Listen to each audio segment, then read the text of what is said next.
Hi everyone, I'm Frida and I'm back with another video. In this video, I'm going to make these Plique-a-jour seahorse earrings. First, I draw my designs and I glued them on a silver sheet.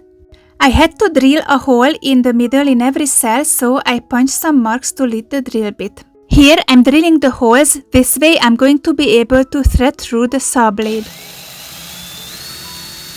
First, I cut out the inner cells and after the outline of the design too. I also filed the edges with my needle files.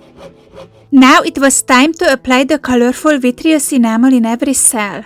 Here I would like to ask you guys to support me on Patreon if you find my videos helpful or you like my work, or buy me a cup of coffee. The links are going to be in the description. I also have a beginner-friendly cloisonne enamel course on Patreon. Please check that out if you're interested. Thank you to my existing patrons for the support.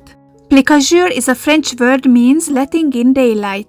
This technique is similar to cloisonne. Enamel goes in between small cells, but Plique-a-jour doesn't have a backing. It is letting through the light. It was also called miniature stained glass. These enamels come in powdered form. I wash them thoroughly before I start working with them. I use water to help to transfer the enamels in between the cells. When all the cells were filled, I waited the enamel to dry. I took a break until it dried and I grabbed a cup of tea. I went outside to relax a little bit and to take in the beautiful view.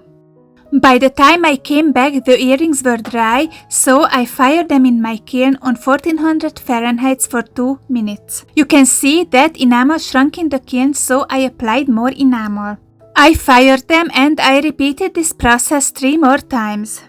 I have a longer video on this project on my YouTube channel where I go into more details about how I made these earrings. Please check it out if you're interested. One step remained of this process and that's the sanding.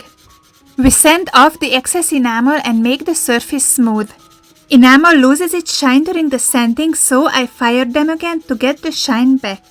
And they were done. I'm really happy with how they turned out.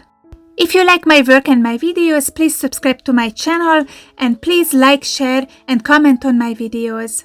This is it for today. See you guys in the next one. Bye!